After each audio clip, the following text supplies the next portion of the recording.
porque fue uno de los partícipes en los años 80, cuando se refunda la asociación, después de que este año, y también queremos señalarlo, nuestra asociación está cumpliendo 50 años de vida. Y en esa refundación, a principios de los años 90, Mariano participa directamente y empieza una de las líneas que creo que son prioritarias en nuestra asociación, y de ahí la importancia de este libro que queremos presentar el día de hoy, en que el audiovisual científico no solamente tiene tareas de divulgación y de extensión del conocimiento a través de sus imágenes y sonidos, sino que también tiene un uso educativo.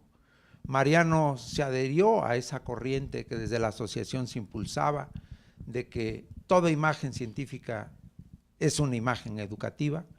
toda imagen científica tiene que tener un uso educativo, y desde esa perspectiva, cuando él hace este planteamiento en esta obra, trata de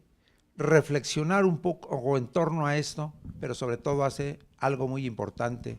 que todavía en lengua española no hemos encontrado ninguna referencia. Él hace un poco la reflexión sobre la divulgación audiovisual, ya no centrada en el clásico documental científico, porque si ustedes recuerdan, anteriormente el audiovisual científico, cuando se quería referir al audiovisual científico, siempre era sinónimo de documental. No es más, todavía hoy, y no abriremos el debate, para eso les pedimos que lean la obra una vez que decidamos qué vamos a hacer con esta obra póstuma. De alguna manera creemos que ese debate sigue estando abierto debido a que el audiovisual científico no es sinónimo del documental, como todo documental no es forzosamente científico. Sin embargo, cuando presentamos esta obra, CIESPAL, hace 2 años, en 2014, en Ecuador, aún Francisco Sierra no había llegado como director general y se lo presentamos al anterior. El anterior creyó que era muy oportuno que en América Latina esta obra se proyectara. Yo agradezco al director general anterior el que haya aceptado el publicar esta obra, pero sobre todo a Francisco, que cuando llega al frente del CIESPAL, pues se encuentra que esa obra ya está listo para salir a la imprenta, y simplemente yo sí hago esta autocrítica pública. Creo que no hemos sido responsables de que esta obra se dé a conocer más, y creemos que estamos en un buen punto de partida para hacerlo. Pero yo le pediría a Paco, a Francisco Sierra, que de alguna manera nos introduzca el por qué CIESPAL aprobó coeditar esta obra con la Asociación Española de Cine e Imágenes Científicos. Paco. Muchas gracias, Gerardo. Antes que nada, una salutación, doctor Escorcia, doctor Tenorio, a las autoridades aquí presentes, a los amigos y colegas que han tenido a bien unirse a este merecido reconocimiento y apertura de la cátedra. No sé si voy a poder hablar como director general de CIESPAL o como coeditor. Dicho sea de paso, si no fuera académico, me hubiera dedicado al mundo del libro. No sé si como editor o como librero. Creo que como librero iría mejor que como editor. Lo digo por muchas situaciones emotivas, lo comentaba ahora en la pausa con el doctor Gerardo Ojeda. Son muchas emociones y varias triangulaciones a través del profesor Mariano Cebrián. Hace aproximadamente 23 años yo andaba en los archivos, el mejor archivo en materia de comunicación educativa de todo el mundo iberoamericano, investigando aquí en el ILCE, cerrando la tesis doctoral que concluir sobre comunicación educativa y desarrollo local, aprendiendo de los teóricos, porque efectivamente, como se ha señalado en la apertura, el trabajo y el aporte de América Latina en materia de comunicación educativa estaba muy a la vanguardia de otros contextos europeos, por ejemplo, en nuestro contexto universitario en España, en la materia. Y creo que este es un elemento importante, pero no quisiera nada más que destacar algunos hitos que se han señalado, ¿no? En ese periodo estábamos intentando crear una maestría en televisión educativa con CETEC, liderada por Gerardo Ojeda, el profesor Aparici, Mariano Cebrián. Afortunadamente ese proyecto, que no cuajó por circunstancias varias en México, terminó abriéndose en la Universidad Complutense de Madrid. Pero en ese ida y vuelta con el profesor Mariano Cebrián, pues han sido muchas historias. Desde luego, siempre que hablábamos con Mariano, hablamos de la Bienal de Radio, y circunstancias personales yo me terminé casando con una radiolista apasionada que trabajaba en radioeducación, con Patti Kelly, con otros destacados periodistas. Por tanto, para mí es muy emocionante esta situación y este acto. Más allá, es el tercer homenaje que rendimos a Mariano Cebrián. Hicimos la presentación, como ha señalado Gerardo Ojeda, en la sede de CIESPAL, en Quito. Tuvimos un homenaje de la Asociación Española de Investigación en Comunicación en Bilbao, inmediatamente tras su fallecimiento, y creo que es merecido por varias razones, no solo porque ha sido de los pocos académicos en España poco dados a desarrollar la virtud freiriana de la escucha activa, de escuchar y aprender de la experiencia y producción, tanto práctica y profesional como académica, de América Latina. Básicamente hablábamos con Mariano de México, ¿no?, de las idas y venidas a la Bienal, con Lidia, de los proyectos de publicación aquí en el contexto en México, y por razones afectivas y familiares, lógicamente, yo también hablaba de mis peripecias, viajes, proyectos personales vinculados a México, de la que tanto he aprendido, no solo para la tesis doctoral y a esta institución y su magnífico centro de documentación, sino también de aprendizaje casual como este tipo de eventos. Quisiera señalar esto porque, de algún modo, el ILCE, radioeducación, las experiencias académicas en México, marcaron un antes y un después de alguien que, en esa tradición que comentaba el profesor García Matilla, de servicio público audiovisual del Instituto de Radiotelevisión Española, donde se formó esa primera generación de docentes en la Universidad Complutense, no solo se aprendió del modelo británico de servicio público, se aprendió mucho de esa tradición latinoamericana de divulgación, que es el fondo o la pertinencia del tema. Y como considero que no hay conocimiento sin reconocimiento, la idea de reconocimiento implica dos elementos: visibilizar esas trayectorias y aportes que tuvieron influencia de algún modo en sus libros, en este libro póstumo al menos, del interés por la divulgación, que si uno hiciera un hilo rojo en la obra de Mariano, también enlaza con aspectos como el vídeo corporativo, esta voluntad de la comunicación institucional, del audiovisual, no considerado solo en una dimensión mercantil, entendida como la televisión y la radio se han impuesto en España y en la mayoría del mundo como un sector de negocio de las industrias culturales más, sino que ese servicio, sea una empresa, sea la universidad y la televisión educativa, podían cumplir una función motriz de generación de ese conocimiento. Y eso entronca con muchas de las tradiciones que algunos hemos defendido, con una tradición socrática de la filia, de la pedagogía, de la socialización.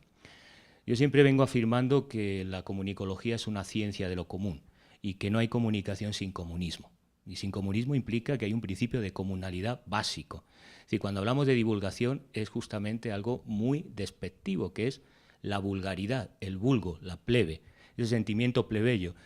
Fue muy difícil introducir en España y en muchos países los estudios en comunicación, porque introducían lo plebeyo, las telenovelas, la publicidad, la cultura de masas, y esos elementos siempre han sido muy desconsiderados. Todavía hoy hay autoridades académicas, rectores, dirigentes universitarios que siguen considerando la comunicación una ciencia menor, pero justamente la que habla de lo vital, de la construcción de los imaginarios. Por eso, cuando afirmamos que el problema de la comunicación es un problema de la vulgaridad, de la plebe, del vulgo, de la construcción de comunidad, de sentido común, de construcción colectiva, es importante resaltar este libro porque, lamentablemente, no solo porque lo haya escrito Mariano Cebrián, la producción sobre divulgación científica o periodismo científico en general es escasa, muy pobre. De hecho, en los currículos educativos apenas se aborda y no se desarrolla apenas investigación. Fíjense la contradicción. Es central, es importante la producción de ese sentido, de ese conocimiento, de esas formas de construcción de reconocimiento, pero sin embargo no está en la currícula y no se investiga. A la vez, desde la UNESCO y otros organismos internacionales se habla de la sociedad del conocimiento. ¿Cómo es posible construir la sociedad del conocimiento sin esos reconocimientos, sin esa vulgaridad, sin el vulgo, sin divulgar? No difundir, divulgar, es decir, hacer esa pedagogía democrática. Son debates que se están dando en Europa, en América Latina, en la relación entre ciencia y sociedad, en asociaciones como la que lidera el profesor Gerardo Ojeda. Quisiera resaltar que esta coedición fue en buena medida por el impulso del profesor Gerardo Ojeda y también por el apoyo de la Asociación para la Divulgación de Cine, del Audiovisual Científico, que es una tradición, insisto, que Mariano acogió porque creo que esa vinculación del concepto de servicio público, de la necesidad de divulgar, plantea agendas, yo diría, muy relevantes. Quizás no es el momento adecuado para seguir defendiendo en todo el mundo con los procesos de concentración los contenidos educativos, culturales y divulgativos. Pero la paradoja está ahí. En un mundo que se supone es de la sociedad del conocimiento, cuanto mayor ha sido el desarrollo científico-técnico, menor es el esfuerzo de las políticas públicas, menor es la presencia en el sistema mediático de contenidos de divulgación con afán de construir ese sentido común, esa socialización de la ciencia y la tecnología. Y si una característica tiene el capitalismo cognitivo es que información y conocimiento son bienes comunes y necesitamos establecer canales, espacios e iniciativas. Empezando por el conocimiento, que hay poco. Y aquí hago ya la parte de autocrítica. Claro, la dificultad de organismos internacionales como el ILCE, o en este caso CIESPAL, es que no tenemos la capacidad de una industria editorial como las grandes compañías editoriales de Barcelona para lograr la distribución. Y de hecho estamos ya planteando la sustitución del papel pueden consultar la página de Ediciones CIESPAL, donde pueden adquirir el libro que presentamos hoy, para ir a modelos de socialización. Es decir, nosotros obligamos a todos los autores ya a publicar en Commons y, por tanto, a liberar los libros en la red, descargarlos, compartirlos y socializarlos sin la necesidad de la mediación editorial de las grandes compañías y sin la necesidad de la mediación de las redes de distribución y de los libreros, justamente para hacer accesible el conocimiento y la socialización en ese ámbito.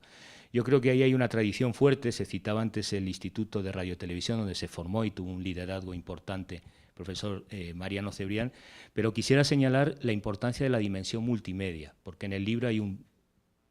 componente importante de pensar el audiovisual en las redes digitales, en los nuevos dispositivos. Yo solo conozco dos autores como el libro de géneros audiovisuales que tuvieron el empeño de que el libro no fuese, de acuerdo a la lógica logocéntrica, solo texto. Uno fue Mariano Cebrián con ese impulso, el otro fue un gran maestro educomunicador que da nombre a la cátedra que hemos creado en CIESPAL, que es Mario Kaplun, que en los años 70 ya se planteó con cassette el establecer metodologías no solo lógico-textuales, con una racionalidad cartesiana típica de la educación moderna, sino introducir la imagen e introducir el sonido como parte del proceso de alfabetización o educomunicación. En fin, ese interés llevó a Mariano Cebrián en los últimos libros, no solo este, hay varios que ha dedicado a la sociedad de la información, modelo nórdico, al multimedia, a las redes, con parte de su equipo de discípulos en el Departamento de Periodismo 2 en la Universidad Complutense, en la Facultad de Ciencias de la Información. Y esta es la parte novedosa, porque siempre que hablamos de divulgación pensamos en Manuel Calvo Hernando, que trajo los primeros cursos de periodismo científico a CIESPAL, y en el modelo tradicional de la sección de ciencia y tecnología de un periódico. No estamos pensando que se pueda hacer. Incluso hay discursos de profesionales de los medios prestigiosos y académicos señalando que en la televisión o en la radio no se puede hacer divulgación. Bueno, se puede hacer, y ahora con las nuevas tecnologías se pueden hacer clips, se pueden hacer microespacios de divulgación y se está experimentando bastante. No sabría decir si el contexto de este trabajo llega en un buen o mal momento para la divulgación científica. Hay expertos que consideran que este es un mal momento por la mercantilización y la falta de espacios,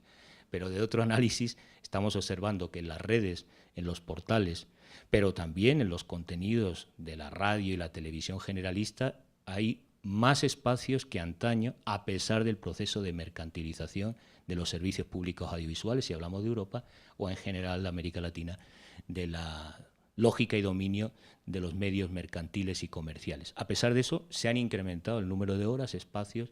y en ese ámbito la reflexión creo que aporta elementos significativos que yo sugeriría que se hiciera a contrapelo de otros trabajos que ha hecho sobre sociedad de la información, la multimedialidad y la hipertextualidad y las redes sociales, para repensar las categorías de divulgación.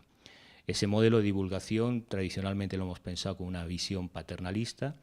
y aquí se apunta las posibilidades y la sistematización de ofertas, géneros y formatos que se pueden trabajar en la era de las redes, en el modelo de multimediaciones a través de las nuevas tecnologías y dispositivos. Como ecoeditor, primero agradecer a las instituciones que apoyaron, ¿no? En primer lugar, el agradecer el ILCE por haber hecho con Radio Educación este homenaje, la puesta en marcha de la cátedra Insisto que no hay conocimiento sin reconocimiento. En nuestras culturas damos poco reconocimiento y hay que poner en valor lo mucho que hemos construido, lo mucho que se ha hecho desde estas instituciones, que han sido vanguardia y referencia. A mí me tocó algún miembro en el tribunal de aquella tesis que concluí aquí en el ILCE, gracias al centro de documentación, señalando que toda la bibliografía era básicamente de México, Colombia, Brasil, América Latina, cosa inusual en aquel momento. Solo una persona, dos personas, el profesor Gonzalo Abril, que en ese momento tenía muchos vínculos con Martín Barbero en la Universidad del Valle, en Cali, y el profesor Mariano Cebrián, que estuvo presidiendo el tribunal, señalando que era un acierto citar las referencias de México, Brasil y otros países latinoamericanos que estaban aportando. Entonces, en ese sentido, yo creo que es una oportunidad. No les voy a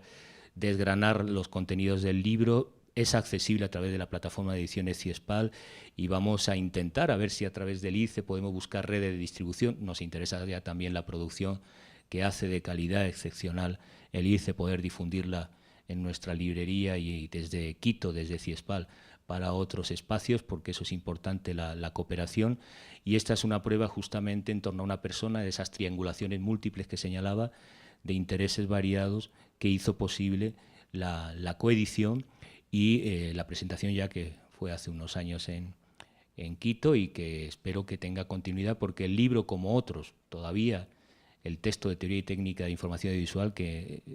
consultamos y nos formamos en los años 80, el profesor Mariano Cebrián, sigue teniendo mucha vigencia, como el de géneros audiovisuales, aunque los géneros se han hibridado, se han complicado, pero son materiales que para la formación y para la reflexión creo que tienen una amplia utilidad. Y terminar un poco con esta referencia que hacía el doctor Tenorio a Derrida de Kerckhoff, ¿no?, al multimedia. Bueno, pues justamente esos son los elementos que deben marcar la reflexión hoy día en la agenda. La disputa desde la comunicación educativa de las telecomunicaciones, de las redes, y la problematización de nuestras prácticas creativas. En eso no se ha resaltado lo suficiente. Mariano Cebrián era un metódico profesor que sistematizaba,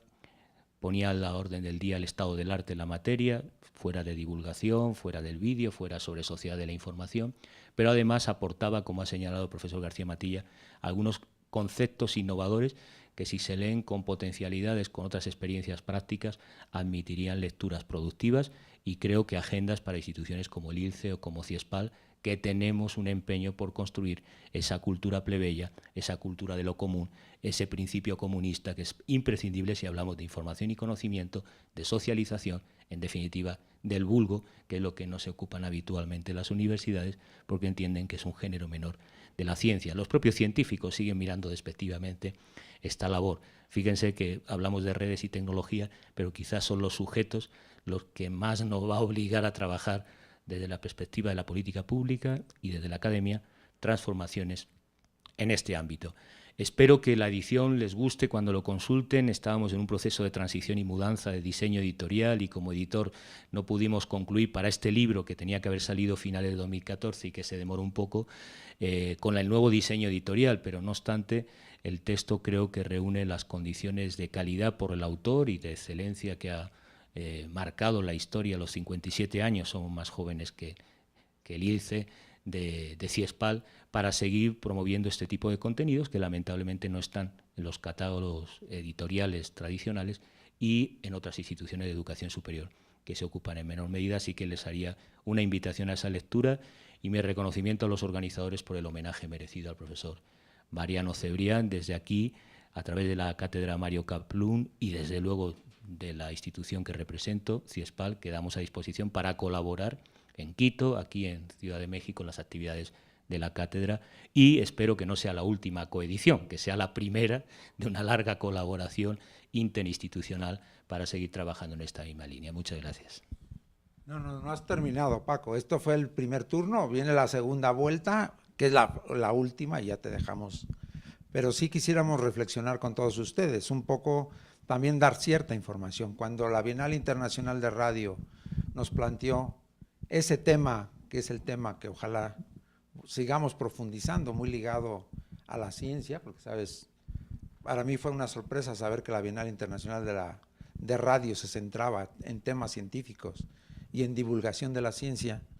pues cuando, sin saber que íbamos a coincidir en ese cruce que tú dices de intereses,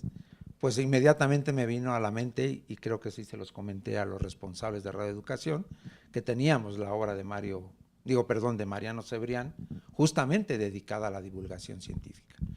Sí, esa coincidencia creo que es muy importante. Yo quiero señalar, y aunque haya sonado crítico cuando te digo que no teníamos el poder de distribución, yo creo que CIESPAL tuvo algo muy importante, y quisiera,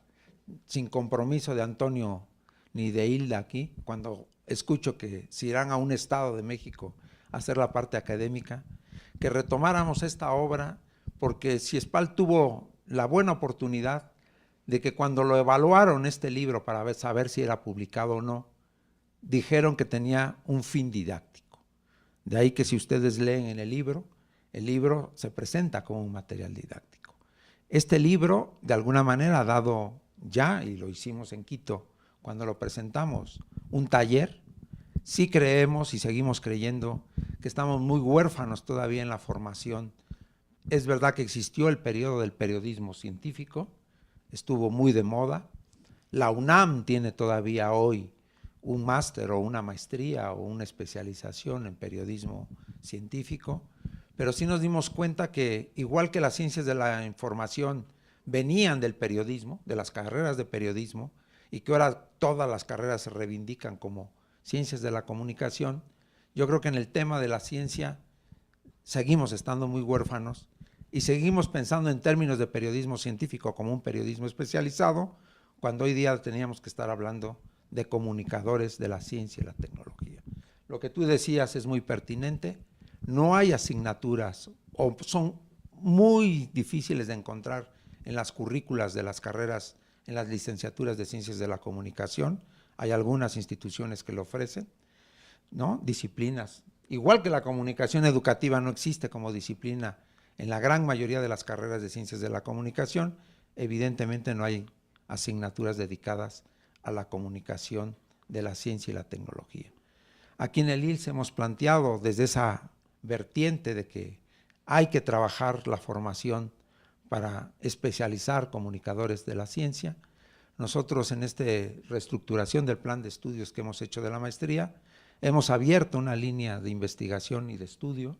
de especialidad o especialización en comunicación de la ciencia y la tecnología. Es verdad que los medios impresos se han impuesto, y en la mayoría de los másters que hemos revisado en España, por ejemplo, donde existen unos 6 másters o 8 másters de gran reconocimiento sobre comunicación o periodismo de la ciencia, también nos damos cuenta que incluso en estos másteres el tema de las imágenes y del audiovisual sigue estando ausente. Eso es muy extraño, saber que la divulgación siempre se piensa que es para los medios impresos, periódicos y revistas especializadas, cuando sabemos que hay muchos profesionales, y eso también cuando tú dices, y retomo esa idea del reconocimiento, hay muchos profesionales en los medios audiovisuales de radio y televisión que se trabaja día a día por la divulgación científica, ¿no? Una muestra, y queremos señalarlo, que también nosotros estamos muy contentos de esta alianza con el ILSE desde la Asociación Española de Cine Científico, y me quito la cachucha y me pongo la de la asociación, es de que hicimos una convocatoria recientemente para México sobre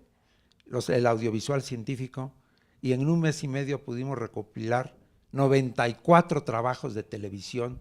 que se reivindican de comunicación científica. Yo espero que la Bienal Internacional de Radio tenga también su sección dedicada a la radio con divulgación científica, y ahí también estamos trabajando, y hoy tendremos en la segunda parte un comunicado de otra compañera y también discípula de Mariano Cebrián, que la veremos, no adelanto la expectativa, que es Carmen Marta de la Universidad de Zaragoza, que desde su radiodifusora de radio ha venido también y ha creado el premio Mariano Cebrián Herreros con el Radio Aragón de España, justamente para premiar no solamente la innovación de los formatos radiofónicos, sino también este espíritu de la divulgación científica. Carmen Marta desde Zaragoza está tratando de impulsar con las redes de radios universitarias de España y algunas de América Latina, está tratando de impulsar este reconocimiento a la comunicación radiofónica científica. Ojalá la Bienal de Radio, y por eso a nosotros nos interesa mucho seguir colaborando con Radio Educación, podamos también ir reconociendo, y me imagino que en el caso de CIESPAL, que aunque es organismo internacional para toda América Latina, ojalá también desde Ecuador, las radiodifusoras y la experiencia de las radios comunitarias, por eso también nos interesa la alianza con CIESPAL, el rol, y no soy yo quien voy a echarle vítores a CIESPAL, pero no olvidemos que los años 60, 70, cuando desde que nació CIESPAL también fue un referente para todos nosotros, y yo no creo aquí, los que hemos estudiado ciencias de la información, cuando igual que escuchamos el nombre de Mariano Cebrián, y a lo mejor a muchos de ustedes no lo conocían, estoy casi seguro que cuando escuchamos que en CIESPAL existe la cátedra Mariano Kaplún, a todos se nos va una lágrima,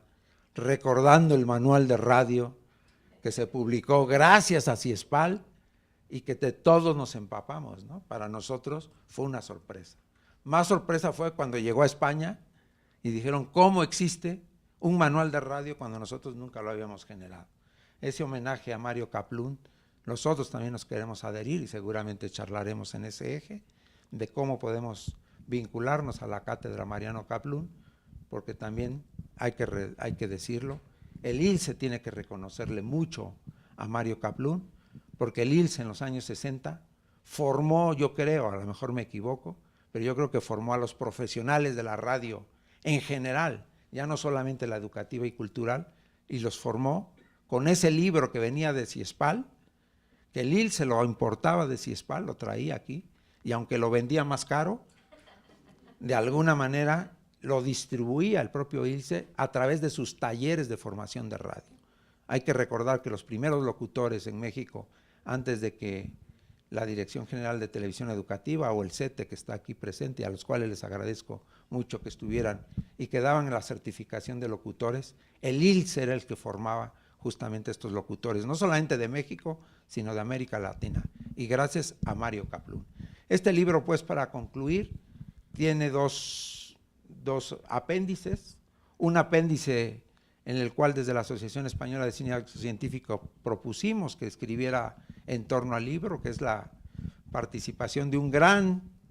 pues podemos decir, cineasta audiovisual científico, pero sobre todo profesor, y que de alguna manera también impulsa desde su cátedra en la Universidad de Navarra, Bienvenido León, que actualmente viene de terminar una investigación justamente sobre cómo son los programas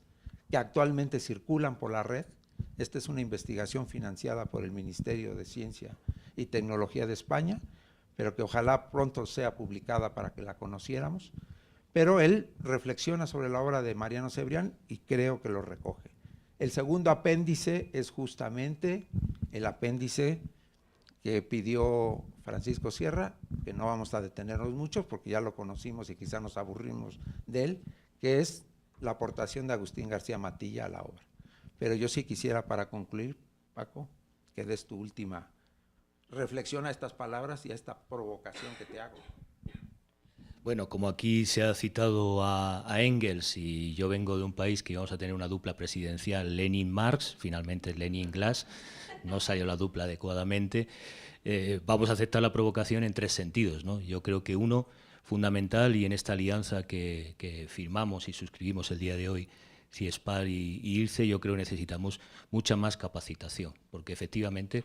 las facultades, los profesionales, no ven un campo de desarrollo de futuro, entre otras razones porque no está en las mallas curricular relativo a lo que sería la divulgación. Yo sí haría esa distinción con periodismo científico porque sigue manteniendo una lógica, insisto, logocéntrica, textualista, y en el que está excluido, por supuesto, la radio, la televisión, sonido, la imagen, con ese discurso en el que se sigue insistiendo que no es posible hacer ciencia, divulgación, desde los medios audiovisuales. En fin, pienso que es un concepto, yo diría, no sé si decimonónico, pero principio de siglos previo a la radio y la televisión, desde luego, ¿no? Y sigue en siglo XXI afirmando que no se puede hacer divulgación de ciencia y tecnología a través de esos ámbitos. Así creo que tenemos la necesidad, ya hemos firmado con la Asociación de Cine Científico para hacer una exposición, una difusión de las obras audiovisuales en Ecuador, pero creo que tenemos que plantear, y con las nuevas tecnologías en modalidad distancia y semipresencial, cursos de especialización, una amplia oferta en esta materia, de algún modo para complementar aquello que las facultades no están desarrollando, y ese es el elemento importante. Así que formación, creo que tenemos una prioridad de avanzar en esa dirección para situar en la agenda y tener una masa crítica de profesionales. Esto implica también que se haga una suerte de experimentación en formatos, que creo que es el segundo eje, investigación. Hay muy poca investigación, el valor del libro, no solo por la calidad del trabajo, que es un texto bien escrito, como era habitual en las obras de Mariano Cebrián, con una sistematización, con un estudio del estado del arte y con nuevos aportes en la era multimedial. Lo importante es que incrementemos esa producción en formas de libros, que abramos una coedición de varios trabajos. No sabía que Carmen Marta está apuntando en esa dirección, pero sería bueno establecer una agenda de investigadores y propuestas de producción de conocimiento en esta materia, porque hay muy poco, muy escaso, y ese es un ámbito. Y el tercero, yo creo que es el que está haciendo Radio Educación, que aprovechando que está su director general, ojalá que fuera una sesión al menos, no solo el monográfico, una sesión en cada convocatoria sobre este tema, ¿no?, de la divulgación, como ha distinguido históricamente a Radio Educación, con sus diferentes espacios, para tener esa pedagogía que necesitamos. Necesitamos hacer mucha pedagogía ciudadana, que la comunicación no es un derecho privado y de consumo, que la comunicación es un derecho y por tanto implica cultura, educación, sensibilización, aprendizaje de la ciencia y la tecnología, porque en la era de la biotecnología, si no hacemos esa pedagogía, vamos a un modelo tecnocrático, autoritario, de ciencia y conocimiento, que no se corresponde con esos discursos que hace UNESCO sobre sociedad del aprendizaje, sobre sociedad del conocimiento y recursos abiertos. Entonces, esa labor pedagógica, felicito a Radio Educación, porque tiene una trayectoria histórica encomiable. Me alegra saber que esta Bienal está dedicado a ese tema y ojalá que en sucesivas convocatorias haya por lo menos un día, una sesión dedicada a esta tarea. CIESPAL la estará apoyando y respaldando, porque creo que nos jugamos el futuro justamente en esa apuesta plebeya de divulgar, socializar, construir lo común, construir una información y conocimiento para todos, de todos y desde todos, lo cual implica mucha pedagogía democrática, porque en nuestra historia de los medios la lógica dominante es exactamente la contraria, la ausencia de una voluntad educativa, socializadora, democrática, de construcción del capitalismo cognitivo a la economía, los bienes comunes en la información y el conocimiento. Así que yo quedo emplazado como CIESPAL a esos tres ejes que nos constituyen como organismo internacional, a impulsar oferta de posgrado para América Latina conjuntamente con el ILCE, que es quien tiene la experticia educativa, a establecer agendas de investigación a nivel de países y grupos, que los hay, pocos, pero los hay, y la tercera, a hacer una suerte de ejercicio, no sé si en la Bienal o en otros espacios, de jornadas o a través de la cátedra, de divulgación para repensar, y que la teoría o el texto pues no quede en los anaqueles del centro de documentación y en la librería, sino también en debates y en diálogos con la ciudadanía, los científicos, las autoridades académicas, los profesionales de la comunicación. Creo que ahí tenemos un reto. Para mí el prioritario es el tercer eje, así que estamos a disposición para ello. Bueno, muchas gracias. Llegamos al fin de esta segunda parte.